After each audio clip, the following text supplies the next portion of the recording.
Hey everybody, my name is Paul Eston Jr., aka Boy Green. I'm the New York Jets digital reporter for Heavy.com. We're streaming live simultaneously in 3 different locations. My YouTube channel, youtube.com/BoyGreen25. Guys, make sure before we go any further, you like the video, hit subscribe down below.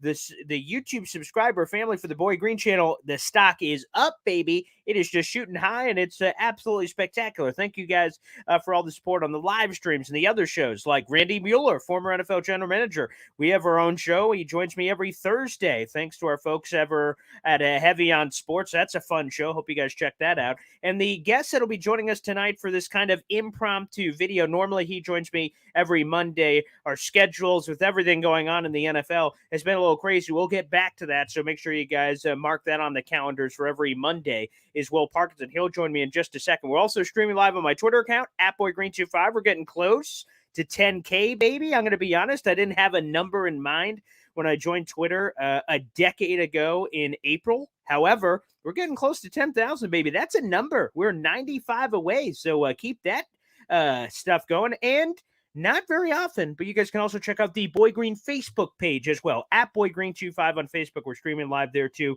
Let's bring him in, the superstar himself, and my man, Will Parkinson, of the host of the Turn on the Jets podcast, joining us. What's up, Will? What's up, man? How we living? It's amazing. It's always good to catch up with you, man, and it's always a lot of fun. And there's just a lot happening. The offensive coordinator search, people are firing and mutually parting ways with their offensive coordinators all over the country. Greg Roman today and so many others. I believe we may be up to 10 now, and I think that may or may not be including the teams that have not hired a head coach yet. So obviously they're bringing in a new guy. So, I mean, there is just a lot of volatility. I guess we'll start there, Will. Pretty crazy. The Jets have a lot of competition at OC. Yeah, the OC position's interesting for them, right? You go back and forth on these different candidates, different qualifications. Some people have called plays, some haven't. Some are retreads, some are the up and comers. I made him pretty clear. I didn't love firing Michael Floyd just to fire somebody. I thought it was very much. Look, I'm not saying he was perfect. He wasn't. I've said openly on the podcast multiple times. I felt like the opening game scripts weren't great.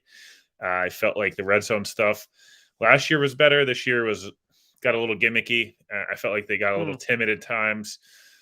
But that said, they had historically bad quarterback play. They, potentially have one of the worst draft busts ever as a quarterback for majority of the year. Then they had, Joe Flacco's corpse. They had, Mike White, but then Mike White's corpse as well. Chris Strevler, the offensive line. It's not a blameless. Everyone deserves a little bit of blame. I think the quarterback position deserves the most blame, but. That said, I like some of, what we've seen, some of the candidates we've seen. There's some candidates that, I wasn't super high on Darrell Bevell. Everyone I spoke to around the league, everyone I spoke to around the league was like, they weren't really like, wow, that really excites me. And thankfully, he shut the door. He already announced both to the Jets and Washington, no thanks. And I think all Jet fans were like, no, thank you. Yeah, I was going to say, it was kind of it was pretty much both sides saying, I'm good. But look, I think we'll see what happens with the offensive coordinator position. I just talked about it in the pod. I'm curious, do they hire somebody earlier and then hope that lures in the quarterback? Do they wait for the quarterback situation and try to partner them up? There's a lot to go unpack there, but again, we'll see what they do. It's important, but I still think, it's the second most important thing they do this offseason, obviously, quarterback being slightly more important. Yes, we actually did talk about that with Randy Mueller earlier today. Again, every Thursday, you guys can check that out on the YouTube channel. And it is that chicken versus the egg. Do you get the coordinator and find the quarterback that you fit into the scheme, or vice versa? You get the quarterback, and again, he kind of helps you along with what the Ravens are saying to help pick the OC. So either way, it also, I guess, depends to me who the quarterback is and who I'd be willing to allow that kind of autonomy to be able to make that decision. But interesting. I'm seeing this immediately in the comments. So guys, feel free wherever you're watching on Facebook, YouTube, or Twitter. Jump into the comment section. Hello, a bunch of you, Mark, JC Jet fan, and others. Matthias throws this in.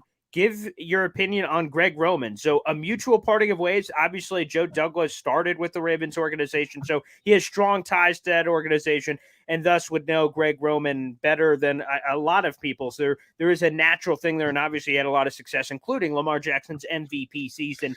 Is there a fit there? He's a bit of a unique candidate at offensive coordinator. Yeah, it kind of feels like Lamar and the Ravens fans they're happy that as much as Greg Roman had success, isn't it? Yeah. I felt like early in career for Kaepernick, early in for Lamar, it worked, but it almost became a little predictable. It's so run heavy. I don't know. It's the receivers don't seem exactly to thrive in that offense. Yeah. True. Look, I think if Lamar was super high on Greg Roman and something like that, and the Lamar thing could happen, sure, but I don't think that he's the only reason the dots were connected with the Jets is, as the Lamar stuff, and I don't know. Based on some of Lamar's tweets today, I'm not sure he's super upset. Greg Roman's moving on. He made sure to let everyone know he could run a pro-style offense as well. Yeah, shout out to Emery Hunt, by the way, getting the Lamar Jackson quote tweet. Very nice, Emery, on that. That's looking juicy. Speaking of Lamar, I'm seeing one love in here. If we get Lamar, we're going to the Super Bowl, baby. I love the optimism. That's great. Why not? Yeah, sure. That's what the offseason is all about. And I wish, and a quick detour here, I wasn't even planning on talking about this, but it really annoyed me. I tweeted it out like a Facebook comment. And Will, you do this every once in a while when you log into Facebook and see Jets Facebook and then immediately log back out. I've been advocating for several quarterbacks, as we all are. And one of my recent dates, and really my first one when all this started, was Aaron Rodgers. I would love Aaron Rodgers on the Jets, and I'd love to make that happen. And a Jet fan said to me in response to one of my articles, he's like, dude, we're in the middle of building. We can't be going out for some Aaron Rodgers. I'm like, building? I'm like, we've been building for 12 years. The Great Pyramids was my joke. Like, what building what? What exactly are we building? What exactly is bringing Aaron Rodgers stopping the building process? Like, so to me, that was a little bonkers. But so the weird thing, like fans enjoy this time, dream and hope. And I'm seeing all these these party poopers and they're saying, oh, that could never happen. That doesn't make any sense. It's the off season. Let's dream a little. But people have to, it's got to stop. Yeah. I don't want to tell people how to be fans. That's their own personal right. But stop living in this world of everything's super negative all the time. Yeah. What's the point, man? Like I saw a tweet the other day and it was like, Lamar's too expensive. Rodgers is too old. Brady's too old. Come on, Derek Carr's too soft. Jimmy G's too injury prone. Tannehill. Who do you want? You want Zach to still be the quarterback? Exactly. Have fun, and then complain about Zach all year and so exactly. Yes. There's no perfect fix. No one in the NFL is perfect, and at the end of the day, sometimes it's okay to try to go out and win. I would think the Jets have a young core they've built around. Now it's time to to have these veterans around them and continue. Like, there's just no reason. It's football. It shouldn't take 12 years to rebuild. The Jets are on rebuild 3.5 at this point. So everyone else has seemed to make the playoffs other than the Jets. Every single other NFL team since the Jets have made it. So maybe at some point change up what you're doing, and maybe that would probably mean building with a veteran quarterback, and that's what I think they'll end up doing. And you hope it works out for him. Yeah, let's go to the Lamar nugget. I'm just intrigued to hear if it means anything to you because I've seen two different schools of thought. So again, the Ravens move on from Greg Roman.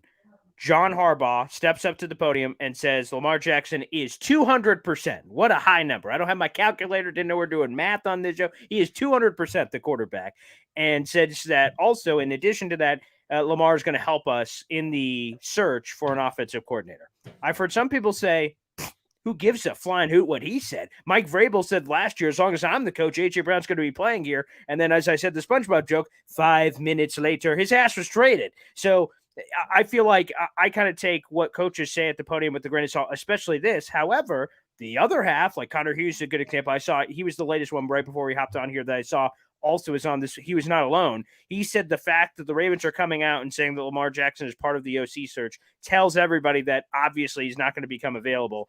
And I kind of see that, but I also think that's the same level of bullshit that includes a grain of salt. You can say whatever you want until it's on the dotted line and he's signed. To me, he is technically available until he's not available. How do you perceive it? Yeah, look, I tweeted out. We hear this every year with 4 or 5 guys, how they're untradeable. They're 100%, 200% to me is when, you're lying a little bit and you have to really hide. That's over the top. It's like you're overcompensating. Yeah, you're really compensating, How tall are you? Yeah. I'm 6'8". Well, what? That doesn't make any sense. Look, right. do I think the better likely than not that he ends up back in Baltimore? Yes, of course. I think no Sure. one's Right. stupid enough that they thought it was 100% chance Lamar's gone. Yeah. That said, I'm a big actions, not words guy, not to be all philosophical and whatever. And the, Sure, right. and the NFL is in actions, not words business. And Mm. Joe Douglas literally admitted he lies all the time this year. During the presser, he said, I'm going to stop using Jet for life. We're not trading this guy. We're going to sign this guy. We love Zach. We love Sam. Mm-hmm. Josh Rosen's our quarterback. You used the AJ Right. Brown example. 5 days later, Yes. the dude was shipped off during the draft and signed to a mega extension.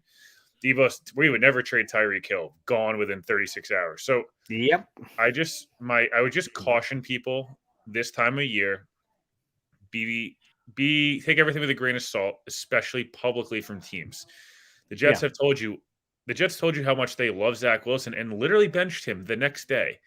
Right. So, like, I'm not saying that means Lamar's getting moved, and there's a better chance, like I said, better chance than not. Connor's fantastic at his job. I guarantee you, like many others, he has a good feeling on what's going on. I get it. But also, I've heard stuff in Baltimore that, like everyone else has, that it's not so great. And it does feel like a divorce is coming in. Until they pay him, he can be involved in the offensive coordinator search. He could have a statue. He could be, they could give him the ownership of the team. Well, that would be the only thing that, whatever. But like, I guess so. But no, I see what you're saying. Until he gets paid and they give him the guaranteed money that he's asking for, it doesn't matter. Nothing matters. Yes. Until he signs that contract, they can tag him and he won't play on the tag. And we're going to have the same conversation. So for right now, similar with Rodgers, Lamar, Brady, Carr and Garoppolo, and I guess Brady are going to be free agents, so it's a little different. Right.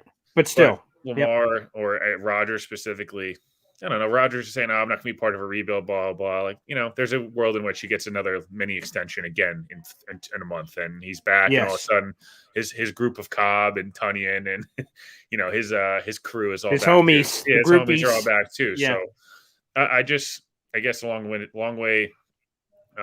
answer way of saying, just take everything with a grain of salt. And until the Ravens pay him, Lamar is on the market, in my opinion. And I'm not saying that he's going to get moved. I just think that he's a guy that's going to be a free agent in a month. And they have not paid him yet anywhere close to what he wants. And until that happens, the 200% or the offensive coordinator stuff is only part of the problem. And if you don't, it's the same thing with Quinnen Williams. Quinnen Williams wants to be a Jet, right? The Jets 200% want Quinnen Williams. Guess what? If the Jets lowball him on an offer and offer 5 for 85, I'm just using an example. Yeah, right. He goes this, and it's the same situation. And he goes, cool. And I'll be playing on my 5th year option, and next year I'll walk. And that's what happens, right? So we've seen this too many times. Until the Ravens pay him, I'm not really taking any stock in anything one way or another. That's kind of the way it works. 1,000%. Again, we're speaking with Will Parkinson here. We have an impromptu live stream. Keep the questions coming, everybody. Make sure you like the video. Hit subscribe down below. Again, Will normally joins me every Monday, so bookmark that in your calendars. You guys can find it on the YouTube channel along with several other streaming options. Again, make sure you show your love to Will. Will Parkinson, over 14,000 followers on the old Twitter sphere, and he already dropped just an hour ago. You guys can check it out. The new TOJ pod with the legend himself, Joe Caporoso, of both the Badlands podcast, also the Turn on the Jets godfather over there as well. So check it out. They just dropped an episode talking about a lot of the things we're talking about, and even more so on the show. So guys, make sure you get involved in that. We're going to kind of do just kind of a mosh posh. I have a few nuggets I want to get to, but a few mosh posh kind of random questions. So guys, if you have them, we'll throw them at Will and kind of dive into a few things here. Speaking of Joe Caporoso and Badlands, I want to bring this up from Hojo on YouTube. I like what I heard today about Marcus Brady, the latest Badlands episode. Great episode by our guys, Joe Caporoso and Connor Rogers. They, in some words, that Marcus Brady, got jobbed by the Indianapolis Colts. And they believe he got a raw deal and think he's actually kind of a sneaky, impressive potential candidate. He's not one that's getting a lot of love. And it's interesting because Darrell Bevell has been marketed, at least to me, from people that I've talked to. He's got a good agent. He must have, because the way I was hearing it from people is, he is the favorite, or was. But again, now it's over. He's not coming to the Jets. He's staying in Miami. But through his agent, he's the hot, sexy candidate. He is number one on the Jets list. He's the favorite. And then now with him off the board, all of a sudden everything seems open again. And a lot of Jet fans can breathe because I don't think a lot of them wanted him anyway. But like Marcus Brady has really slipped under the radar with all the other names. And Hojo, let's use you as again, shout out to Badlands, they're fantastic. But yeah, they gave a lot of love to Marcus Brady today. What are you hearing on Marcus Brady and or just your thoughts on Marcus Brady as a potential candidate who's got some experience? Yeah, look, Marcus Brady's got a pretty interesting background, right? Very interesting. CFL for 2009 and 2017. Was quarterback coach for the Colts, then an OC, obviously, and then worked under Frank Reich. As all of being in the NFL. Right. Look, man, it's I think it's a name that's definitely worth watching. You look again, they mentioned on Badlands. Got a lot out of Jonathan Taylor, that Colts offense. Yeah. Not a lot of skill guys. Did not exactly they weren't exactly the 2000 Rams. Right. Right in terms of in terms of their talent, it was Jonathan Taylor, Michael Pittman, no question, Mo Alley Cox, there you go, 35-year-old T.Y. Hilton. So he's definitely a name to watch. Look, that Matt Ryan, the offensive line, Chris Ballard, keeping his jobs interesting based on the way that the Colts have kind of built that roster, and it feels like every year they're a quarterback away, and yet somehow they get worse and worse. So he's a name. No, he's a name I like. I'm be curious. Curious to see what happens there. There's a couple of guys on the Eagles staff as well that make sense. Yes. It'll be interesting to see, what happens. Connor made a good point today, and I've been thinking about this for a while, is, with the Greg Olsen stuff, how much is that of John Gruden? It's fair. How much, that's what a lot of these questions are going to be, right? You look at the Giants, Mike Kafka's getting a ton of love right now. And he's a guy that, frankly, if, he doesn't get a job this cycle and the Jets end up bombing next year, like, he's a name I would watch. Could be a name, yes. Right? But, it's these guys that are really talented head coaches that are offensive play callers. How much credence do you give to them? If they're the OC, if Mike LaFleur ends up likely in LA, which it looks like he might be their play caller, McVay calls the plays, and, obviously LaFleur would be involved, but how much does he rebuild his stock? And the offensive coordinator, like I said, is just going to be very interesting because it's going to, I'm very curious what other names get, thrown in the mix. There's more openings now. And on top of that, do the Jets go senior offensive assistant, maybe the Joe Brady type of the names that we've seen the Jets were doing their homework on? Do they go to Todd Monken, who's the veteran, but also they're going to have to pony up some cash. You look at Greg Roman's salary today, came out that he was going to make $3.5 million this year. Todd Monken makes $2 million at Georgia.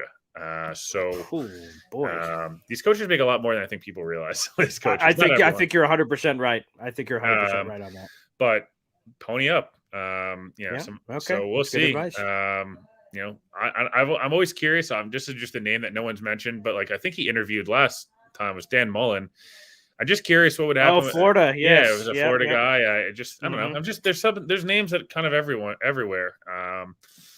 It's hard. It's like you're kind of just throwing, really. I mean, honestly, at the wall at this point, and until they, still think they'll take their time, and like everyone said, unless someone comes in, blows them out of the water, and they feel like, wow.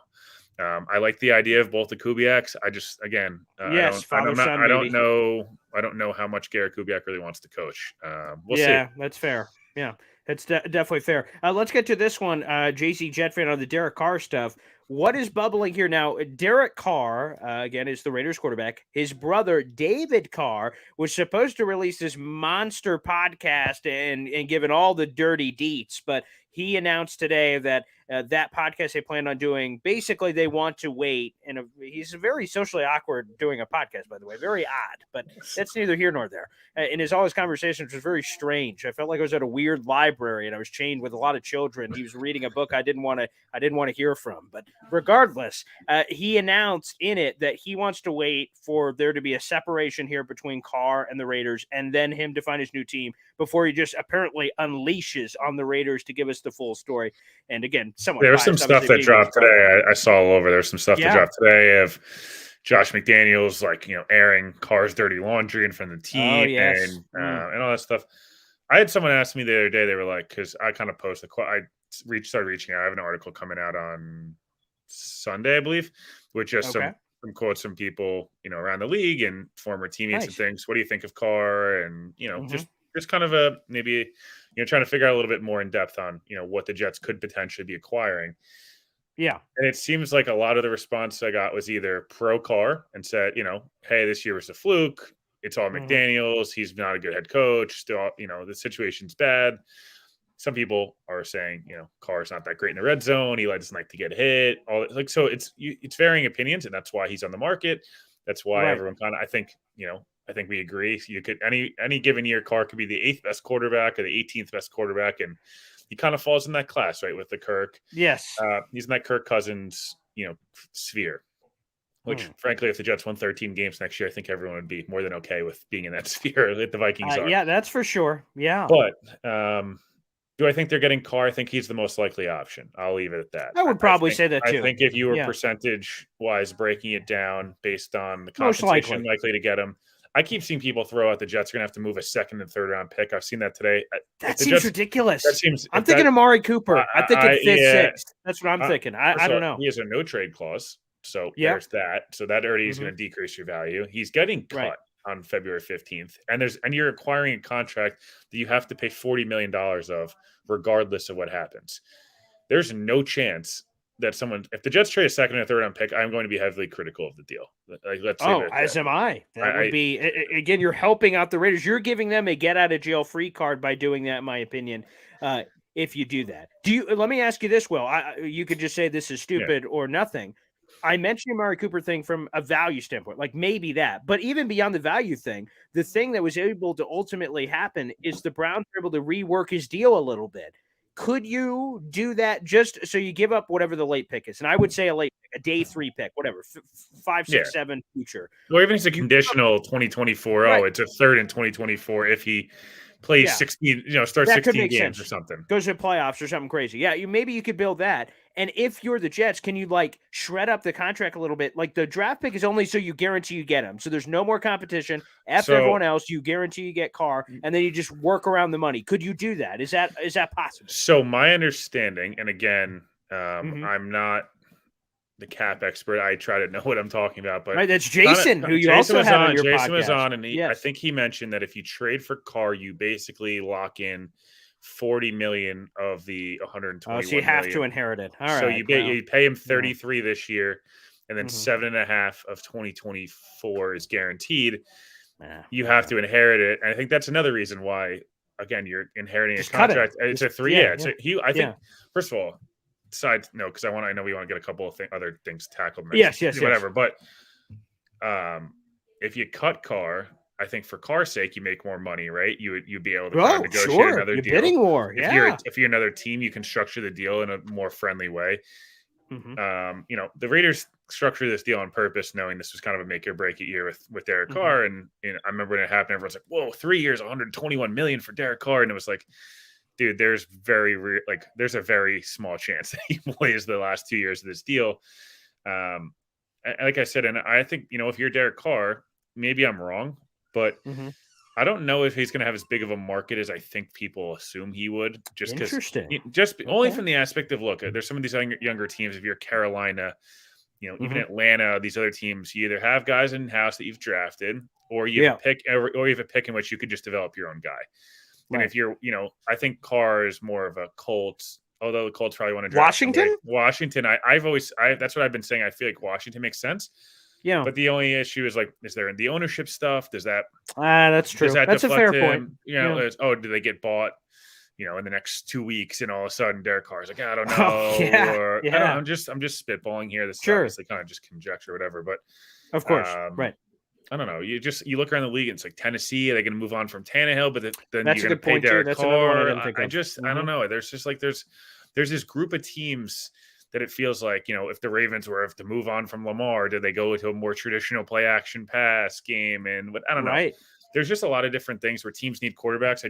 Derek Carr's going to go somewhere I think he thinks he can win. And I just don't. And a lot of these teams that need quarterbacks are picking high enough this year that you would assume, Houston. Right. Some holes are going to be filled. Yeah. Detroit, why would you move off of Goff for Carr if they're kind of in a similar-ish? I don't know. It's just it's a weird one. I do think the Jets, if they don't end up, I think it's Carr's probably the most likely in my opinion, and then you get into Jimmy's the next most likely free agent, and I would say Rodgers and Lamar are obviously not necessarily likely, but I think they're probably the best destination for both those guys. It's just, can you make the money, the picks? Do they want to come here? Did the teams want to move on from them? So it's a lot. Yeah, 100%. New Orleans is a good one. New Orleans is a good one, What's by that? the way. So Johnny Reb or whatever mentioned New Orleans. That's an interesting one. Oh, yes. I don't know what's New Orleans going to do. Are they going to I have no idea. They're just every year it's like they're a year away from being broke. Yeah, which is hilarious how that construct is. Yeah, that one will be weird too, because again, Jameis's contract structure is very interesting. But again, they just kind of gave up on him halfway through the year. So yeah, there's a lot of weird there. Guys, we only have Will for a few more minutes here, so we're going to go semi-rapid fire on a bunch of your questions here. I saw this from June the GM. Just want to bring it up so people get the comment. Yeah, the one comment that's going under the radar from DaCosta, the Ravens GM, is when they said, "Hey, do you plan on Lamar being here and all that?" He says, "It takes two to tango." So it's like a subtle shot at Lamar that things haven't gone because he's his own agent. So again, just a random interesting nugget there. Yeah, Lamar does rep himself, and I think that's caused some issues here. Yeah. I don't blame him for repping himself. Good for him. You've seen guys like Richard Sherman and others do it in the past, and they've done well for themselves. You don't have to pay agent fees and the whole thing. That's true. But yes, if Lamar feels offended, or you've seen a lot of tweets today about, I'm going to get mine, I'm going to make sure I get paid, and all these different things. I think Lamar wants to go get paid. I know Jason was on the pod yesterday and threw out a huge contract number, but he said the Jets want him. They're going to have to severely blow the Ravens off or out of the water. And of course, I don't blame him. Yeah, 100%. The one thing, there we go, Hawk. I love you, baby. That's fantastic. I will say, overall, though, the one thing I just fear, and not fear, that's a bad way to put it, because I'm an optimistic person by nature, is just, man, the Jets gotta freaking hit. Like, if you say to yourself, I have no idea. I'm not in the Jets room. I've not seen their list, so I can't pretend to know. But if they just say, like, they look at Derek Carr and let's say they roll their eyes. So a lot of people have in Jets social media. They're like, no thanks. Like, okay, so they say no thanks to him, and he's going to be the first quarterback domino likely to fall here. So that means all of a sudden the pressure increases. That's one less guy you could get. And who are the other three people on the list? Like, you can't, when the music stops, I've used this reference before in musical chairs, when the music stops, the Jets better have a freaking quarterback, because if they trot their ass back out with some combination of Mike White, Zach Wilson, Jacoby Brissett, oh my. So I don't know who their number one guy is, but you have to make contact. You have to target and hit your guy. And that's just to reiterate how important of a hit that is. Yeah, like they, at the end of the day, cannot miss. You can't. And it's just, like at that point, if you miss on these free agent guys, you better go trade up. You might as well trade up in the draft and you just try again. Bryce Young, here we come. Yeah, something. I mean, the good Anthony thing is Richardson. that free agency is before 100%. Yeah. Get the Florida train going. We have a Florida question coming up actually, but yeah, again, free agency and all that is first. So you have to hit that, and then if not, it goes the other way. Again, a couple of quickies here. June the GM, Brian Johnson was brought up. He was also brought up on the Badlands podcast. Philadelphia Eagles guy, Kevin Patullo is the other one that they interviewed. He formerly on the staff back in 2015. Brian Johnson's guy. I think a lot of people are talking about him. Actually, he is kind of a sexy name in that room. Help develop Jalen Hurts. That Eagles staff. He's a name. If the Jets somehow find a way to get Lamar, that's a name you'd want, because you could kind of sculpt that offense around the athletic ability of a guy like Lamar, but also have that drop back pass game that obviously Jalen Hurts is probably going to finish the top 3 or 4 MVP finish this year. So spectacular. That's certainly a name. I think that those are the kind of names where you look at and you say, can you pair Brian Johnson with a veteran guy who's called plays before that can kind of help him focus on calling plays and the quarterbacks and things? That's, again, a name I would definitely watch. All right, let's throw this one up. Rex Ryan, a huge shout out to our good buddy, Zach Rosebud. He joins me every week, whether on the radio or on video. We have him scheduled for a video interview next week, guys, so we will talk about this monster piece. And I was texting with him earlier saying, man, this shit's going viral, man. He said, I thought that Elijah Moore thing would ruffle a few feathers, he thought. But, yeah, let me ask you, Will, quick thoughts. Again, guys, Zach Rosenblatt's piece for The Athletic, it's blowing up. It's everywhere with everything you'd like. But, again, go check it out fully on The Athletic. It's a spectacular article. Any takeaways from all the bombs that are in there? A lot of it, transparently, not to whatever I knew about. I just was waiting for that. I was waiting for that the week that happened with the Elijah Moore thing, I remember getting texted that it happened, and I was like, whenever this drops, I am going to. It's worth a laugh. It's Yeah. it's You just suck and well, we could just say and then Robert Saleh basically you. told him to cool off, go home, cool off, and request the trade. It was I remember doing the show with you that night. I remember saying like, man, it's not that serious, and I knew what had happened, but it was a matter of like it felt fixable, and obviously they fixed it for the time being. But other than that, I think the only big other thing to take away from it is just again, stuff we kind of assumed or knew, but after that New England game, the players being, this guy's you got to bench him, and then being, not being pleased when Mike White obviously was hurt and they had to bring Zach back. You felt it, unfortunately, and felt like the season ended on that 4th and 1, they never could recover and get that kind of mojo back a little bit.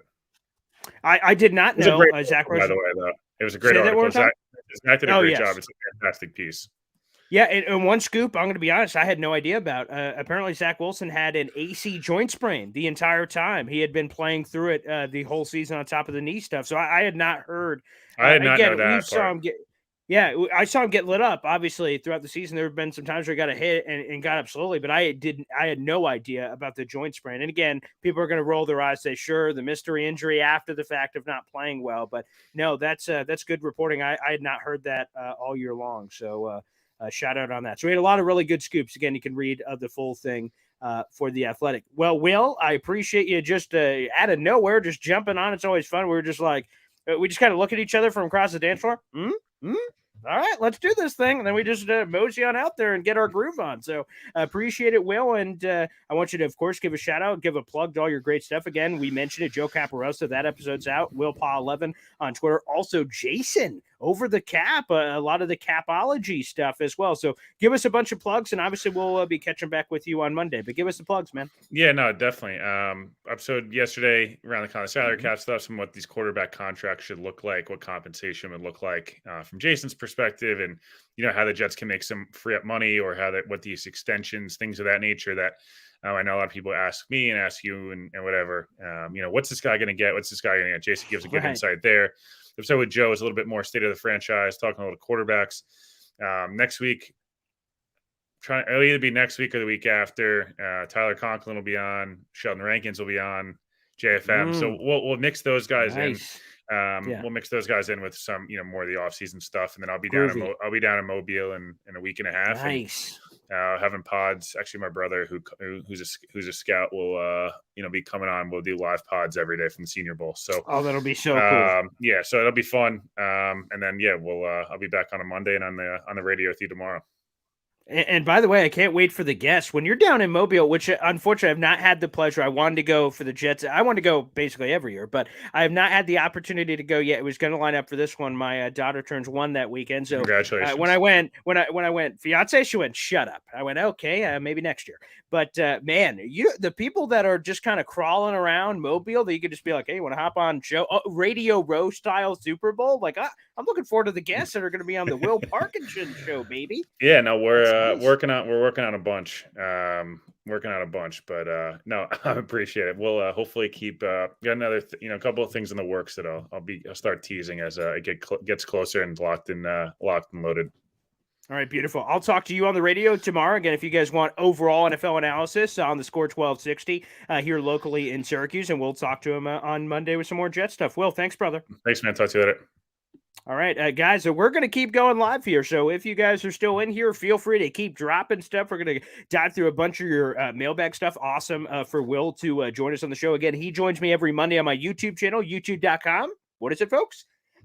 /BoyGreen25. Like the video, hit subscribe down below for more great content. We had Randy Mueller on earlier today, every Thursday as well on the YouTube channel, getting a front office perspective. A former NFL general manager, an executive of the year. He's been a GM at 3 different NFL stops. And we're going to eventually get this story out. Randy, my guy that I do an interview with, a show with every Thursday, he interviewed for the Jets GM job a long time ago. So, and he was in the room with Woody Johnson. I am fascinated to hear more about that. So we'll get Randy. It's really cool to get an outside. We're always in Jets land here. We're in the fortress, and We bring Jets people on and stuff like that. It's always cool to get the outside perspective and the overall perspective on that. So we're going to dive into a lot of your questions here.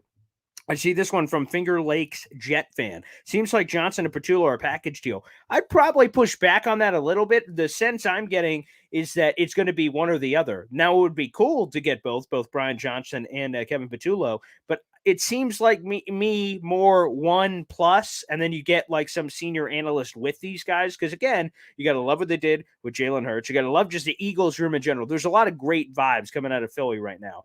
I would push again. I would love multiple options from that standpoint, but my gut tells me it will be one or the other on there. Johnny Reb on YouTube. Let's show this one up. Nobody's explained to me why it makes sense for the Ravens to give up on Lamar and us to trade for him. Doesn't the team see him every day know best? Johnny, I'm glad that you brought this up. We could kind of dive into this in full detail. So Lamar, here's the big, elephant in the room. The Ravens want Lamar Jackson. Why wouldn't you? He's a 26-year-old MVP. Of course you want him. Now, here's the thing. The thing that threw a wrench into all of this is Deshaun Watson got a fully guaranteed deal from the Cleveland Browns. Lamar Jackson saw that, and again, he's his own representation. He does not have an agent. He looked at that one, I want some of that, please. And he has a case to be made. He's an MVP. Deshaun Watson has never won an MVP. He doesn't have anywhere near the off the field issues or allegations that Deshaun Watson have. He's been clean off the field. That's that weird incident with yelling at a fan using some expletives. So besides that, he's been a clean character off the field from everything that we know. So again, Lamar checks off all the boxes, but the problem is that he wants a fully guaranteed deal. The Ravens are like, kick rocks. The Deshaun Watson deal is a unique thing, and the Browns are stupid. We're not paying because the Browns are stupid. And he's like, well, the contract's out there, and he's right. The contract is out there, and it's part of the market, and it's part of the evaluation. So in terms of why it makes sense for the Ravens to give up on him, here's the thing. The missing piece, and we don't know what's going to happen. Lamar's saying all the right things. The Ravens are saying all the right things. What Lamar needs to do is to say, hey, Ravens, because again, after this year, which this year's over for him anyway, he's a free agent. So the only thing the Ravens could do is tag him. Now, if they tag him and Lamar says, well, I'm not playing on the tag, kick rocks, okay? Go kick rocks, pal. That ain't happening. The Ravens can't find him because he's technically not under contract. It's a Le'Veon Bell-ish situation. So then he will have the leverage, and he's made a lot of money in his career that he doesn't need the money. He could say, hey, I'll kick my feet up. Go play with, whatever his name is, names escape me. Play with one of those Ravens, Anthony Johnson. Okay, go play with one of those guys because they're not as good as me. So play with them. So he needs to go nuclear for the Ravens to trade him. It's not about the Ravens giving up on Lamar. It's like the Ravens coming to a realization like Lamar's serious about the money, and the only way out is to trade him because you refuse to play on that. And again, if that doesn't happen, Lamar says, no, I'll play on the tag, although I don't think he will. If he says he'll play on the tag, the Ravens aren't going to trade him. But that is where it gets to open. And then, obviously, a team like the Jets who are desperate for a quarterback, the Ravens may not be willing to pay that number, but an aggressive Woody Johnson is willing to pay whatever the price is and knows that trading for a 26-year-old MVP will win a lot of headlines and be a sexy move. That's the recipe we're talking about here. So, again, it's not that the Ravens are dumb and they give up on a 26-year-old and the Jets know more than the Ravens. That's not necessarily the case. It's all built around the contract and Lamar willing to go nuclear. But great question, Johnny. I'm glad you brought this up. A lot of people have asked certainly about that. Let's see. Welcome to the New York Jets. Aaron Rodgers, Javier Perez. Again, I made a compelling case about that on my YouTube channel earlier this week. Okay. Here's a good question from Brian Goldstein on YouTube. What is your best case scenario offensive coordinator quarterback combo? Best case. And I say this because I just think it's realistic. Like, I could give you a dream one and, like, think of, like, Frank Reich and Aaron Rodgers, right? But I don't know how all those two mix. I don't know schematics-wise how they mix. I don't know if they know each other. I don't know any of that. So I won't just go dream draft and go, well, the greatest offensive coordinator of all time, the greatest quarterback of all time. My best case and most realistic scenario is Nathaniel Hackett and Aaron Rodgers. Now, I get it. I say Nathaniel Hackett, that's going to send people off the reservation. There's a lot of natural connections. Nathaniel Hackett and Robert Saleh worked together in Jacksonville, number one. Number two, Nathaniel Hackett and Aaron Rodgers worked together. And when Nathaniel Hackett was the offensive coordinator, you could say this is that Adam Gase, Peyton Manning thing. Okay, yeah, sure. Anyone would have been successful with Aaron Rodgers. That's not technically true because prior to Nathaniel Hackett, there was a couple of years there where Aaron Rodgers was not putting up the numbers and the Packers weren't having success. But all of a sudden, when it was the Hackett-LaFleur combination, he had 2 MVP seasons and they won 39 games in 3 years under Nathaniel Hackett. Again, head coach, questionable. However, I think some guys are just better in their roles. They don't need to be a head coach. It could be an offense coordinator. So my dream one for me right now, best case, and it's realistic, and they already interviewed him, is give me Nathaniel Hackett and Aaron Rodgers. And then let's just go chase it. Some people think Aaron Rodgers is too old. Some people think he's got an attitude. Some people leadership. He can win. And when you win, it cures all ails. No one's bitching about, this or that, like Elijah Moore saying blank you to Mike LaFleur and, you suck. Like none of that noise is happening if you're winning. And I'll take my chance with winning with Aaron Rodgers. Let's see. Wow, all this WWE stuff. I just got to say, I finished the latest wrestling. This is just a random diatribe. My favorite pay-per-view of the year is 100% the Royal Rumble. I love the Rumble. It's coming up not this upcoming weekend, the following weekend. I love the Rumble. The nostalgia pops of people popping out. I love freaking Royal Rumble. So I am looking forward to that. So I'm seeing all the WWE comments in here. They're fantastic. But 100%. Let's keep going here. Some Roman Reigns in here. Very nice. There's another one. June the GM. What about interviewing Nagy, who was a legit offensive coordinator? He wasn't even decent his first year with the Bears, who really lacked talent. He was even decent. He's also experienced. He's back with Andy now. Correct. Yeah, I like Nagy, to be honest with you. He's a guy that's also not getting enough pub social media-wise. And again, I think a lot of people remember the Chicago Bears, although he won the Coach of the Year and they went to the playoffs 2 out of his 4 years there. So Nagy, in the greater sense, wasn't really that bad, but a lot of people hate him for whatever reason because of the stench of the Bears. But he is the reason. I wrote a story about it. You guys can check it out. Heavy on Jets. We write about a lot of the things that come up here on the show. Nagy is the reason the Chiefs have Patrick Mahomes. Here's the story. I'll give you the quick version. So Andy Reid. So first off, Nagy meets Andy Reid way back in the day. He was a former quarterback, played like in the AFL.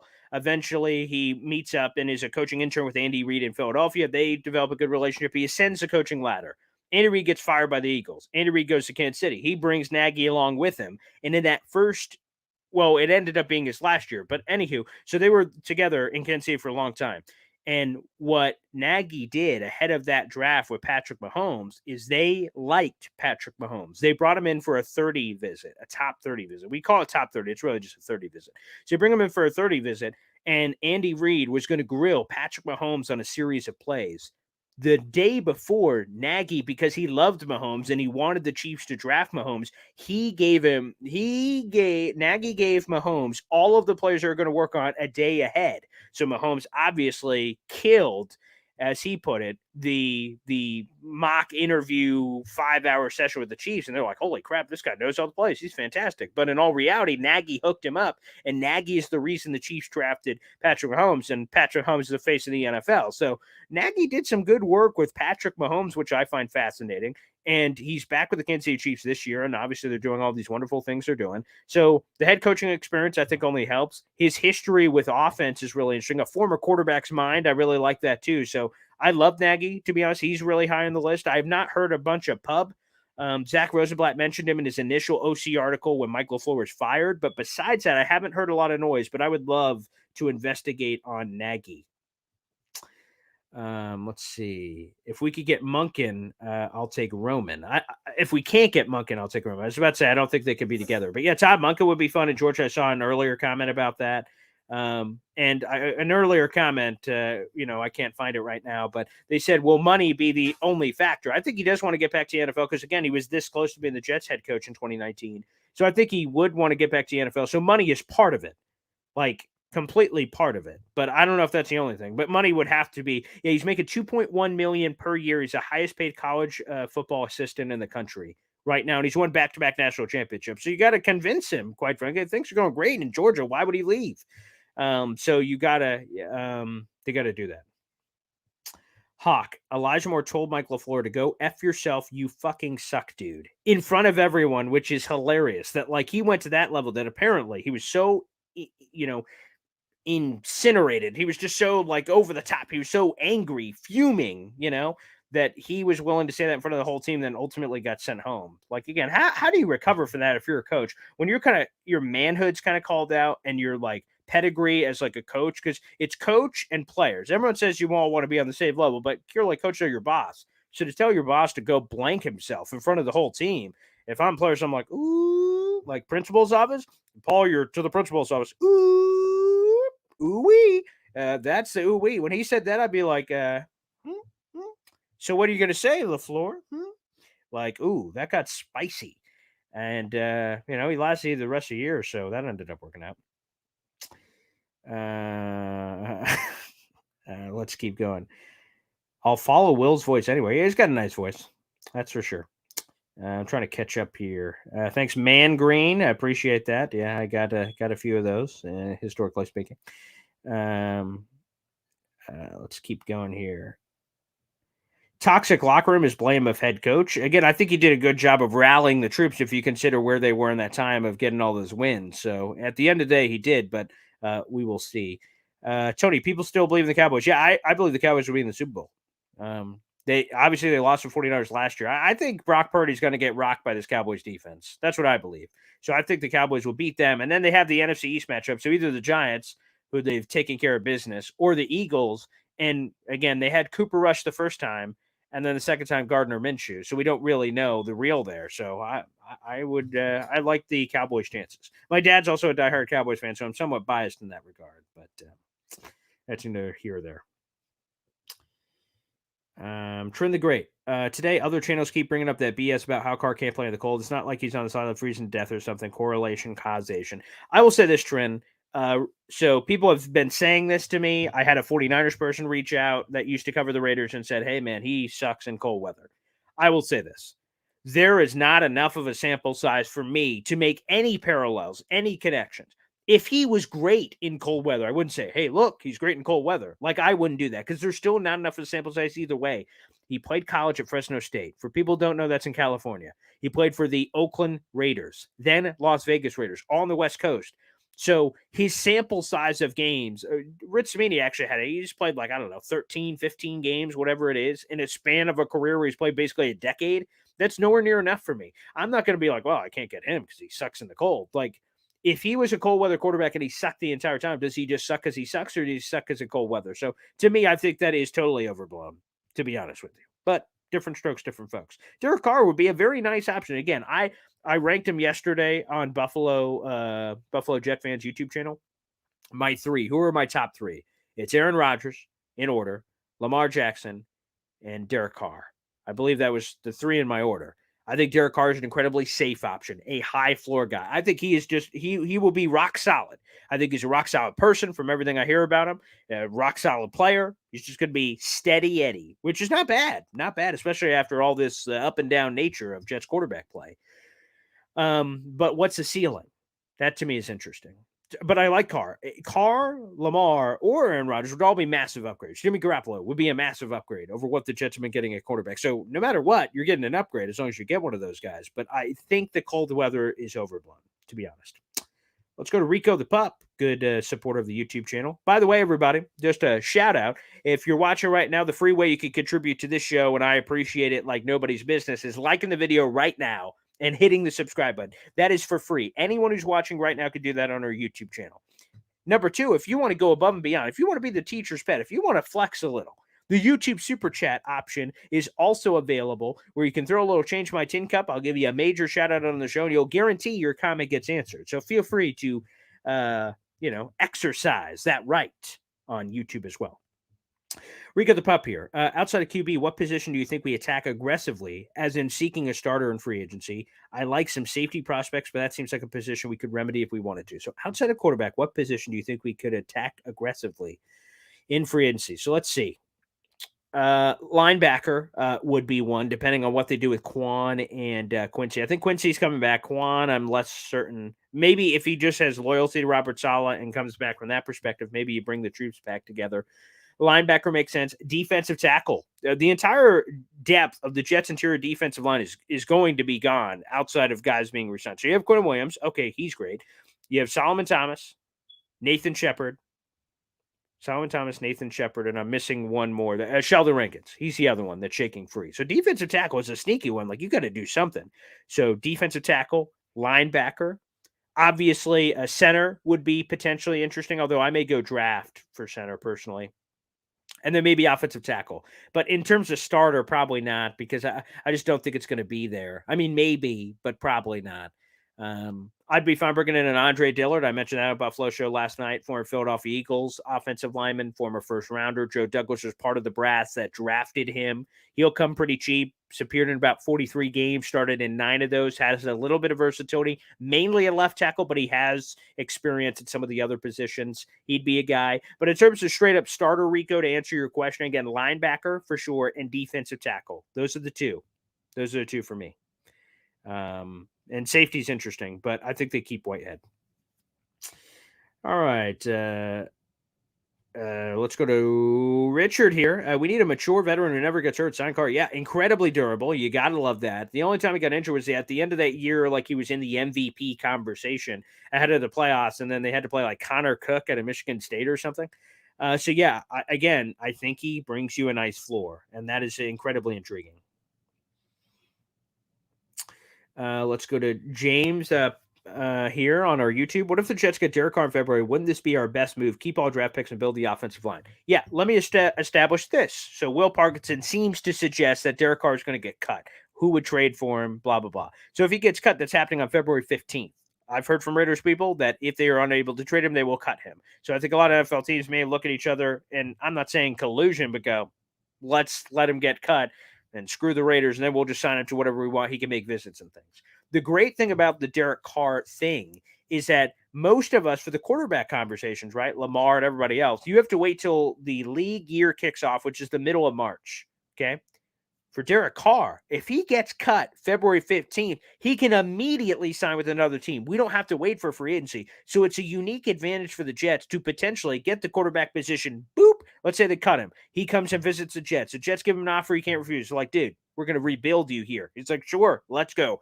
Boom. You can sign him the next day, and your quarterback is locked in, and that's ahead of free agency. That's ahead of the draft. And now you can build the whole team around Derek Carr. So it's an incredibly attractive option from that standpoint. Timing. Again, the high floor, maturity. There's a lot of things to like about Derek Carr. So would he be the best move? I think there's a case to be made that he could be a really good move, and you could build around that. Malcolm Harper here. Garrett Wilson, Sauce Gardner. Love that logo, by the way. Garrett Wilson, Sauce Gardner are both nominated for Pepsi Zero Rookie of the Year. If you had to vote for one, who will it be? Now, either answer is great. I will put it this way. It's true. It's more likely that Sauce wins the defense. This is a separate award that we're talking about right here. The Pepsi one is a voting thing. But the actual offensive and defensive rookie of the year awards, Sauce is considered a runaway favorite. Like, he's going to win that. That's what it seems like, reading the room. Garrett, it's up in the air, potentially between him, Kenneth Walker, probably between those two. So because it's more up in the air for Garrett in that realm, and it seems more locked in for Sauce, I'm voting for Garrett, so Garrett can get this, Sauce can get that. And hopefully Garrett also gets the actual Rookie of the Year award, because if he does, he'll be the first Jets offensive rookie in history to win the Offensive Rookie of the Year award. No Jets rookie has ever done that before. Defensive, sure. We've had probably, off the top of my head, like 6, 7 defensive rookie of the years in history on that side of the ball. Sheldon Richardson being the most recent. So the Jets have a long history. Eric McMillan, I think, was another one. Like, there's a long list of guys. Hugh Douglas, I think, is on that list. Like, there's a bunch of dudes who have won that. So it'd be kind of cool. I hope they win both. But in this particular case, that's my rationale for picking Garrett. Let's keep going here. Oh, that's interesting. Jimmy Jet says, give Monken the assistant head coaching tag as well. Yes, that I'm certainly open to.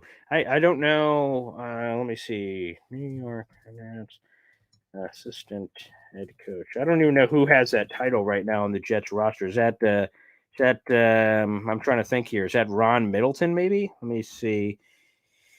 Let me see if it's clearly on here.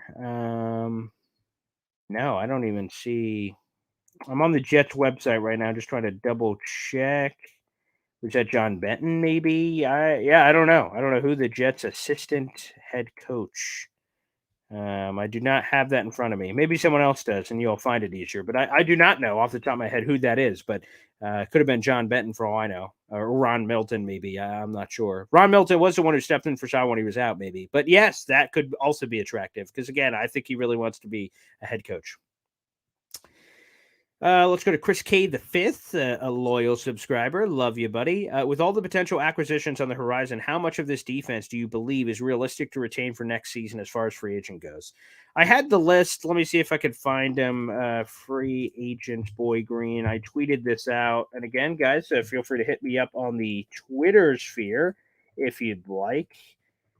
So let's see. I tweeted out a list. Let me get a latest. I tweeted out a list here of the Jets free agents that are to be. And so let's see if I could try to find this. I thought it would be easier to find, so I apologize. But a lot of them off the top of my head. Jets free agents, maybe. Maybe that'll pull it up. But yeah, I mean the list is long. Quite frankly, they have a lot of guys, a lot of names on this list for certain that they have on there. I apologize for as I'm trying to find this because we just had it. It is a long list though for sure. Let me see if this is it. Nope. It's a goose search right now. So I apologize, guys, for not having this list up here sooner. But regardless, the Jets have a long list of guys, and some of the major ones off the top of my head. So you have Bryce Huff, who is a restricted free agent. He's a guy I would bring back for sure. At a minimum, you bring him back for cheap, but you could also bring him back on a long-term deal. Quincy is really important to me, both for as the brother of Quinn, but also for his own right. He's a big guy to bring up. Sheldon Rankins is a really interesting one. What's his cap price? Field DH predicted that he will get a multi-year deal from the Jets, but based on this past year, and he played spectacular. He's going to be expensive. So you have to make business decisions. So with all the potential additions, how much of the defense do I believe realistically is retained? Quincy, I believe, is back. Bryce Huff is back. I think Rankins is back, although the money may get a little wild there. Those are the main ones off the top of my head. Like I said, I was trying to find the list live on the show, but that was not going very well. But good question, Chris. Let's see. What's up, Boy Green? Jed, welcome to the show, my friend. Appreciate that. Let's see. Free safety, perhaps. Richard, let's go to this one. Paul, Joe Douglas passed on Trent Williams and Conklin. Jack Conklin is who he's talking about. Penny Sewell and Tristan Wirfs. No confidence in his player analysis for offensive line. Richard, I'll be able to tell you this story. I heard it from multiple Jets people, so I know this is true. In the 2020 NFL draft, the Jets held the number 11 overall pick. The Jets wanted to take an offensive tackle in that class. I really love CeeDee Lamb in that class, but I knew they had to go offensive tackle. That's neither here nor there. The reason the Jets took Mekhi Becton over Tristan Wirfs, and I can say that with 100% confidence based on people I trust that were with the Jets and are with the Jets, the main reason, Tristan Wirfs was projected as an exclusive right tackle. They believed at the NFL level that's all he was going to play. And by the way, that's what he's played in the NFL, so that ended up being correct. Mekhi Becton could play left. They're like, the left tackle is more important than the right tackle. Both are on the board. We're going left. Give us Mekhi Becton. Now, some people are still going to hate that, and Tristan Wirfs has been an all-pro. I get it. However, that is the reason that I've been told why they went in that direction. Again, Mekhi Becton had the incredible ceiling and belief and all that, so take that. The Conklin stuff, let's get into that. That's interesting. I did a long diatribe on this a couple years ago when they went with George Fant. George Fant, while it ended bad, gonna be honest, not bad on the George Fant thing. He was way better than people gave him credit for. Conklin was way more expensive. So on the Conklin thing, I shrugged my shoulders. Penei Sewell, again, if my memory serves correct, they took Zach Wilson. So again, that also isn't a fair thing to use, Richard. So I'm pushing back on that. They were taking a quarterback the whole time. So that was never, once they decided a quarterback, like there was no way Penei Sewell. So people who drool over Jamar Chase, Micah Parsons, Penei Sewell, like you could do that if you want and say, look at all these really good players from that class in the non-quarterback positions. But to me, I'm just honest. Tristan Wirfs was the right tackle thing. Penei Sewell was never happening, so I don't waste my breath on that. Good for him there. Conklin, I'm cool with because George Fant served the job. Trent Williams, fine. That was a trade, by the way, I do believe, a trade from Washington to the 49ers, and then he got the big deal. So I just push back on the offensive line stuff in general. Again, he's a former offensive lineman. If he's going to know it, he's going to know it, and we will see. So there's still more TBD. It's not totally wiping you away, but a couple of those I kind of shrug my shoulders at, to be blunt. Paul A. Esden Sr., my father, joining us here. Jets need to jump on Derek Carr. I would be for it. I like Derek Carr. I like the cut of his jib, to use a naval term. Wink to the father who spent 20 years there. Yeah, I like Derek Carr a lot. Again, I think, speaking of liking the cut of the jib, I like Derek Carr a lot. He's a super religious guy. He does all the right things. He says all the right things. He had every opportunity. The Raiders, let's be blunt. Okay, this is a Jet show, but let's be blunt. The Raiders went through a lot of tragic stuff. Henry Ruggs situation. Damon Arnett had the gun situation. John Gruden. I mean, whew. There was a lot of chance for Derek Carr to go, what the flying hoot is going on here in Las Vegas? And went up to the podium and said, these guys are a bunch of freaking psychopaths. These guys are freaks. Like, what the hell's going on in here? He always dove on the sword. He always did the right thing. I respect that. So he's a guy that could be a face of the franchise. He could take the bullets. I love that. Some people with the emotion, they're like, he was crying. I like a guy who's passionate. So that falls on deaf ears. But I'm not opposed to the Derek Carr move, that's for sure. Harlan Abram on YouTube. Tony Adams a good safety, draft a safety, but not near the top. Yeah, there has been some speculation. Our buddy Dane Brugler, we'll have him on the show. We're doing our mock draft Mondays. I gave you guys a tease. We had Trevor Sikkema. That's a playlist you guys can check out on the YouTube channel, Path to the 2023 NFL Draft. We'll have a variety of draft experts joining us on the show, as we did last year. It was a raving success. I teased you guys with Trevor Sikkema as soon as the season was over, but I kind of want to wait till the Super Bowl's over before we dive in full bore every Monday doing a mock draft Monday. So stay tuned for that, guys. Although I guess if they get Lamar Jackson, then I'll never do any mock drafts because they won't have a first-round pick. But we'll figure that out later. However, Dane Brugler said Brian Branch out of Alabama is one of the best defenders in the draft. He would love him there at 13. To me, I'm probably not going safety at that point. I'm probably going offensive tackle, but I'm open to other options. Tony Adams, I hope. He had a couple of rough moments this year, but I really like Tony Adams as well. Harlan, what if Derek Carr doesn't want to come to the Jets? Well, I guess we're not getting him. That's I guess that's straight. It's possible that he doesn't. I'm not arrogant or unbelievable to think that anyone is going to want to come here. It takes a unique personality. The limelight, like Aaron Rodgers would love the limelight. Some other guys wouldn't. Some players love it. Some players don't. Derek Carr seems like the kind of guys like I've never met him, but a country boy just kind of doesn't care about all that kind of stuff. So maybe he won't. And then we won't talk about it if he doesn't want to come here. Like a lot of people overreacted to the David Carr comment. He only wants to go to a place with a stable organization. Well, anyone who's missing a quarterback doesn't have a stable organization. So that's kaflooey. I don't put anything into that. But there is a chance he doesn't want to come here. I think he would, though. I think he would. Rika the Pup, a follow-up here. One question we haven't asked ourselves, why would Carr want to come to the Jets? Why would he want to go through Mahomes, Allen, Burrow each year instead of going to, say, an NFC South team? Let's go through this, Rico. It's an interesting question. Why would Carr want to come here? I'll answer that first. Let's be honest. This team is stacked. Garrett Wilson is a freaking stud. Breece Hall is a stud. I think the tight ends don't get enough love because I think Conklin's really good. I think Uzama is better than he showed. And then let's see what Jeremy Ruckert is. You have to fix the offensive line, obviously, of course. Like, nothing's perfect. And the defense really good. So I think you'd want to come for that. And then let's go to the second part of your question. This dude's a competitor, Rico. This dude's a competitor. He's not going to be like, oh, man, I want to get away from Mahomes, Allen, and Burrow. No. He would welcome that challenge, and any real football player should. If the Jets were able to, like, they get permission for the Raiders to speak with him, like, hey, would you want to come here? It's like, I don't know, kind of got some tough quarterbacks over there. So you're a wimp? We don't want you anyway. So to be honest, I think I don't put much stock in that. Players don't think that way. They don't, for the most part.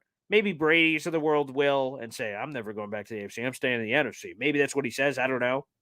But for the most part, players are competitive. They're competitive. They're not saying, I don't give a flying hoot who's in your conference. I'm going to win, baby. It's about me, not about them. But I'm going to be honest. I don't think he would consider any of that. And again, it goes back to my point before the year, Rico. I said that the Jets had a chance to playoffs. I thought they would go 9-8. They had a chance to go 9-8. They blew it. But before the year, I said all the people were saying, oh, Denver's unbelievable. Raiders are unbelievable. Chargers, Chiefs, they're all going to the playoffs. I'm like, the math doesn't add up. Not all these teams are going to the playoffs. Some team is going to be worse than we think, and some teams are going to be better than we think. Jaguars, a good example. They win the division. Raiders, not good. Broncos, not good.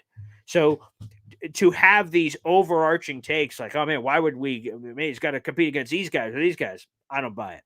Don't buy it at all. So I think it is a good fit. I'd push back. Paul A. Esden Sr., offense rookie year, Tyler Smith. I don't believe an offensive lineman has ever won offense rookie year, but I appreciate you doing what you get. Hands down, Tyler Smith. I can appreciate the Cowboys loving here. Doesn't get enough on a Jet show, for sure. Let's keep going here. Let's go through a couple more. Slugo asked Lawson to take a cut and sign Huff. 100%. I want to give those Carl Lawson reps to Jermaine Johnson, but also Bryce Huff too. There's no excuse he's not playing. There's no excuse why he's not playing. And Rico, yeah, we have a long list because you think about it. There's like Greg Zuerlein, George Fant. Let's go to the running backs. You have James Robinson, who's a restricted free agent. I'm just trying to go off the top of my head of guys that could shake free. Linebackers, we have Quincy, we have Quan. So there's a lot of names on there. And then all the quarterbacks, obviously, Mike White, Joe Flacco, Chris Trevler was, but he re-signed on a futures deal. So yeah, there's a lot of names. Vern, Lakin's big concern on the O-line should have had Scherf. Vern, this is the perfect example of hindsight's 2020. Scherf was a bag of injuries. The Jets didn't want any part of that, and I don't blame them.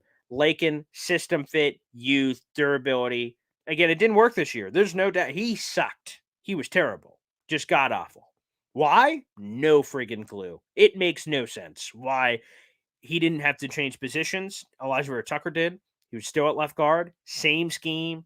Familiar coaching staff. New environment, suppose. And he looked good in preseason, too. I think, well, first off, the Jets have to believe because there's no way they're getting rid of him. So you just got to go all in and just try to hope that the last year was a blip. Also, likely with John Ben being fired and a new offensive scheme coming in, new offensive line system, that should help, hopefully, alleviate some of that. So we'll see. But that is, 100% Jet Skector said it. Revisionist history in the chat got me laughing. 100% revisionist history. Yeah, it's like, why we take Sam Darnold? Should have taken Lamar Jackson. Like, all right, no one was saying that at the time, but I guess we could say that after the fact. So I don't know. I push back on that. June the GM. Let's go through a couple more of these, and then we'll get rocking and rolling here on a Thursday. But we have a lot of great content coming up. June the GM question: if a quarterback falls to us at 13, let's say Will Levis, would JD be crazy enough to grab him? First off, I don't think it's going to happen. I know part of your scenario is that it does. I believe Bryce Young's going number 1 because it'll be a trade. I believe CJ Stroud goes number 2 to the Texans. And I believe Will Levis goes like 4 to the Colts or something. We'll get fully into our mock drafts and stuff. And I really enjoy that process. But I'm not trying to crap on the question. I just think there's no chance that he's there. But sometimes things happen. So let's go through it. Would he be crazy enough to take him? I don't think so. If they say, and again, coaches, GMs can lie. If they came out and said that we're going to hell in high water, they've really gone out of their way about the Zach Wilson thing. And then to take another quarterback in the first round when they say it's a win now roster, that'd be a disaster, an epic disaster. And personally, to be honest, I've had it with the rookie quarterbacks, at least for the time being, because eventually you're going to have to go back in that well. Sam Darnold, Zach Wilson, Bryce Petty, Christian Hackenberg, Geno Smith. Enough is enough. Enough is enough. Now, could the next one be the right one? Possibly, but I've just had enough. I just want a veteran guy. I know who he is. He's got a track record. Like, I know exactly what he brings to the table. That's what I want. I don't want to worry about it anymore. No quarterback competition. Aaron Rodgers comes in, there's no competition. Derek Carr comes in, come on, there's no competition. You trade for that money, those assets, or whatever happens, sign him, whatever. Come on. So I'm looking forward to that. So I do not believe it'd be crazy enough to grab him because I think it would be, again, especially if there's a playoff mandate next year, you're going to go career suicide and potentially bring in another rookie that instead of a piece that could have helped you, whether it be trade or selection. No, that would surprise me. Richard, love the show, Paul. Appreciate it, pal. Appreciate all you guys. Randomly here on a Thursday night to get this kind of support is freaking cool. So I love you guys right back. That's awesome. That's awesome, man. Harlan Uzama is better than Conklin. Hot take. He's getting paid more than Conklin. Uzama got $24 million. Conklin got $21 million max with incentives. So he's getting paid more than him. I think Conklin's better, though. And we've had Conklin on the show. So until Uzama comes on the show, I'm going to be Team Conklin, baby. Sorry. That's just how it works. We'll have Conklin in a couple weeks. I kind of want to wait for Conklin. Apparently, Conklin's going to join Will Parkinson. I want to wait till the Jets pick their new quarterback. Then I want to get Conklin on, get his immediate thoughts. I think that would be fun. So keep an eye. We've had him on, I think, twice. And I'd love to bring him on again. He's great. Johnny Quest, do you believe Quentin Williams will be signed to a long-term contract or franchised? Well, he's on his fifth-year option, so the franchise tag would not have to come until 2024. I don't believe we get there. I know it's an option. I know the Jets could drag this out, say, Quentin, screw you. You're playing on your fifth-year option, and then after your contract's over, we're going to franchise tag your ass for 2 more years after that. I think the Jets can read the room. I think they understand that paying Quentin, besides the fact you should pay him because he's a young superstar, and that's enough of a reason. But on top of that, a side piece, a little bit of a side dish, is, man, paying him sends a clear message to the locker room. Look, Quentin was drafted here, developed here, re-signed here. This is the message. This is how winning is done. You work hard, you get your crap together, you deliver. We're going to pay you. Hell yeah. And we're going to figure it out. So I believe ultimately he signs a long-term deal this offseason. No franchise tag or anything in the future. I don't think that ends up being part of the conversation. Appreciate the question, Johnny Quest. Vern. Ruckert better pan out. Very disappointing pick. There were still tons of guys who performed this year. Yeah, again, I thought it was aggressive, but I'm going to be honest with the Jets' lack of attention to detail at the tight end position for the last decade plus. I was kind of like, well, if you want to get more tight ends and you believe he's tight end one, which apparently the Jets did, like, shoot, give me all the tight ends, baby. So Uzama, Conklin, and Ruckert. Again, taking a step back, it was a little over the top. It was a luxury pick by all names of a luxury pick because they could have used linebacker, could have used safety, could have used a few other positions. So you hope he pans out. We will see. Because again, Uzama and Conklin aren't going anywhere contract wise. So I'm going to be honest. I don't know what you do from that perspective to get him on the field, unless you're just benching one of the high paid guys. So that one's interesting. Let's see. Rucker disappointing pick. Let's see. Oh, 100%. Dread for Life 30. I have a video on my YouTube channel. Guys, feel free to check it out. I'm looking around here.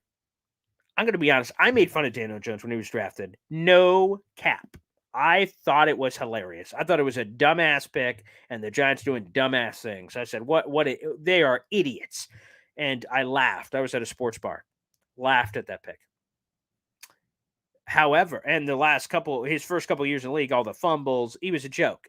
But this past year, look at the stats. Incredible rushing production, career numbers in carries, because again, they used him in a much different way with Brian Dable. Rushing yards, rushing touchdowns, yards per carry.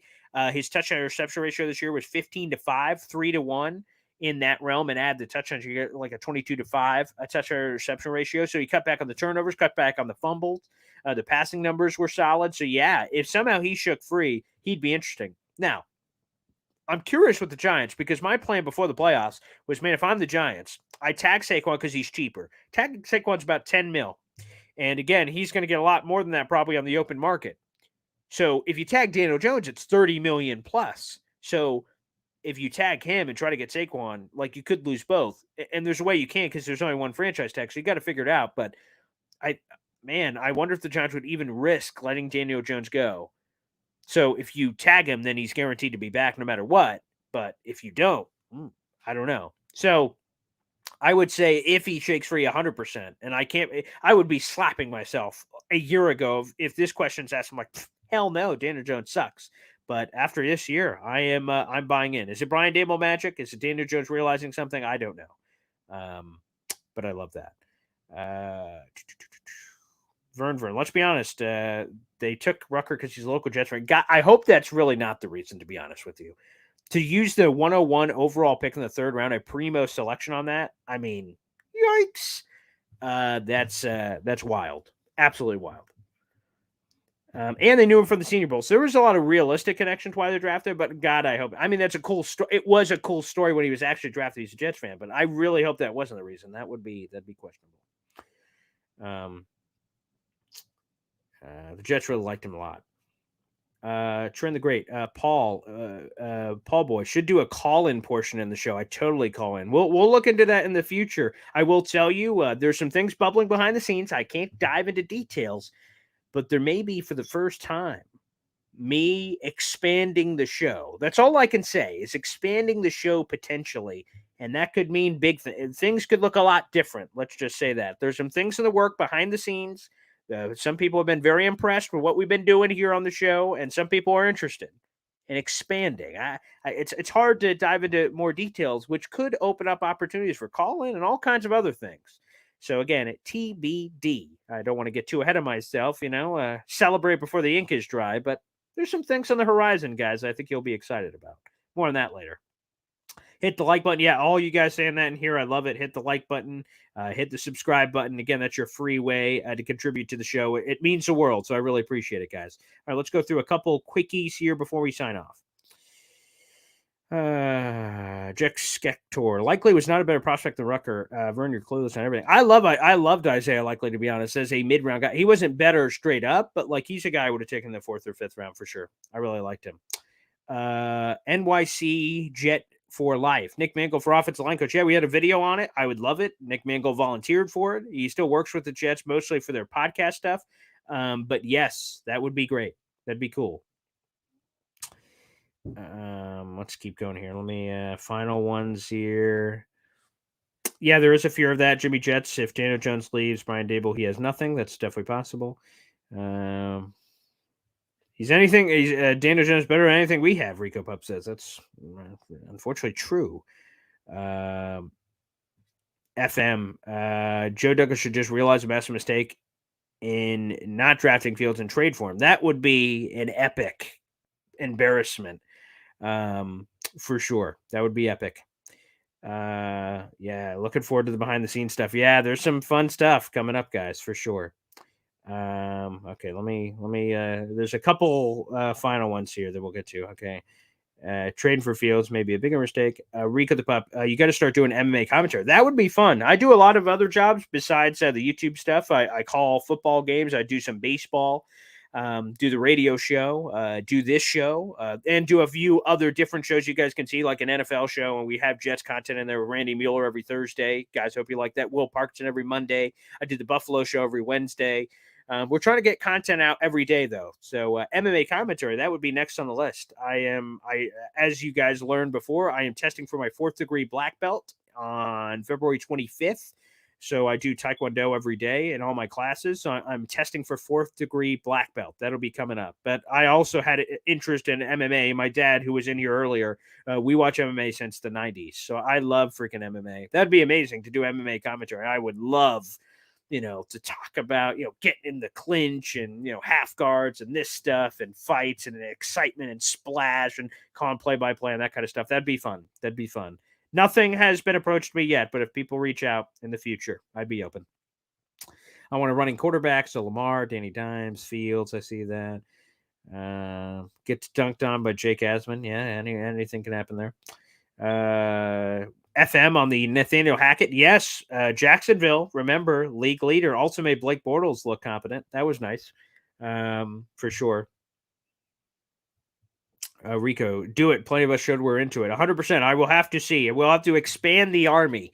Right now, this channel, and it is, always will be, 100% New York Jets. Now, there is NFL, like Randy Mueller, where we do Jets and NFL, but this is a channel 100% dedicated to Jets, but maybe I can make sub-channels for, like, MMA and other stuff. That's in the future. That's in the future for sure. We, TBD. But, yeah, enough of you are interested in it for sure. So that was awesome. And one final one here. June, the GM, way back when MMA had no weight class, Real Wars. I'm going to be honest. That's one of the things I do. I think it's ESPN Plus. I may butcher this, but they let you see the old school UFCs where, right, what you're talking about. You'll have like Royce Gracie. Let's just put a guy against like a 400-pound monster, and they just throw him in, and we're animals going, yeah. And then like, you'd think like, oh, look at that Mondo bastard. Like he's going to destroy Royce Gracie, right? And then all of a sudden Royce Gracie gets him like this grappling jiu-jitsu technique, and he's like whining like a baby and tapping out. So yeah, those were, and also back in the day, you could kick people in the balls and stuff like there was like no rules. So it was wild, but fun. I really enjoy the old MMA days. Those were pretty good. So MMA content to come perhaps on, for sure. That'd be great. Well, guys, another account. Let me see.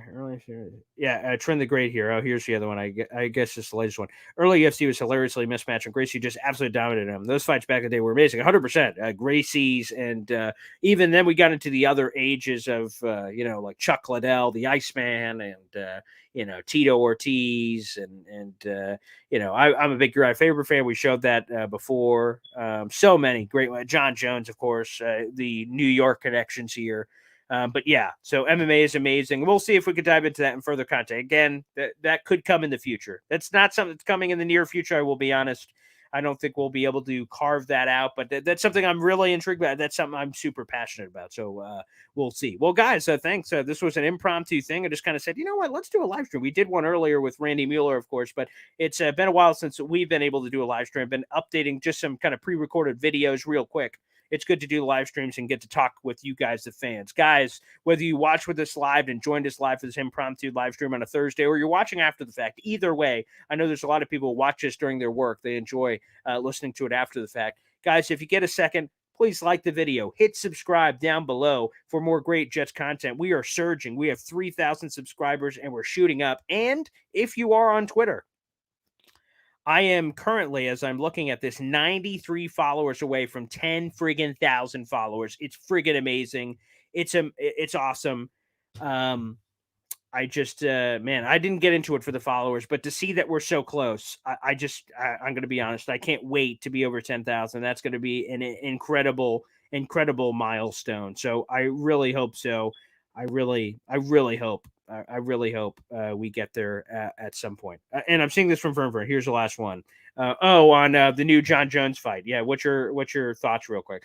Again, I hate that John Jones has been out of it for so long. I need to see. He's going to be rusty as all heck. Let's see the John Jones history in terms of his fights, and he's 35 now. He's lost so many prime years, and again, he has no one to blame, obviously, but himself. Let me see. When was his last fight? So this will go in different order. His last fight was in 2020. Dominic Reyes, which I remember, that was a unanimous one. So yeah, he hasn't fought in 3+ years. Like, geez, Lou, man. Yeah, so there's going to be some rust there, which was unfortunate. We've seen that a couple of times as he's had kind of these lapses where he comes back. There could be a little rust there, which scares me. But again, I'm riding with my boy John Jones. For sure. So I'm riding with my boy John Jones. But I love the question. So I would love to see that. He's had and just we'll nerd out real quick. The John Jones, guillotine on Lyoto Machida up against the cage, and then he lets go, and Lyoto Machida's lifeless body falls down. I mean, there has been some freaking historic John Jones fights. The Alexander Gustafsson ones were phenomenal. Daniel Cormier, although he beat him like a rented mule. I was there, UFC Baltimore, for Glover Teixeira, UFC 172. I was there with my dad. That was amazing, seeing that in person. Vitor Belfort was a good one. Chael Sonnen, Rashad Sugar Evans. Oh my God, Rampage Jackson. Like Shogun Hua. like, damn, like he played, like he swiped through the division. I mean, it's just straight up. He went through the division, and this man in his entire friggin' career only has one loss, and that was freaking the Matt Hamill illegal elbows thing, which was super questionable back in 2009. But look at the guys that this man is mowed over. Like John freaking Jones. He's the friggin' truth, man. I love John Jones. I digress. Guys, thanks for tuning in on a Thursday. We'll see you next time right here on the channel for some more great stuff. Thanks for tuning in. Peace, baby. Enjoy your weekend and enjoy the NFL divisional round of the playoffs.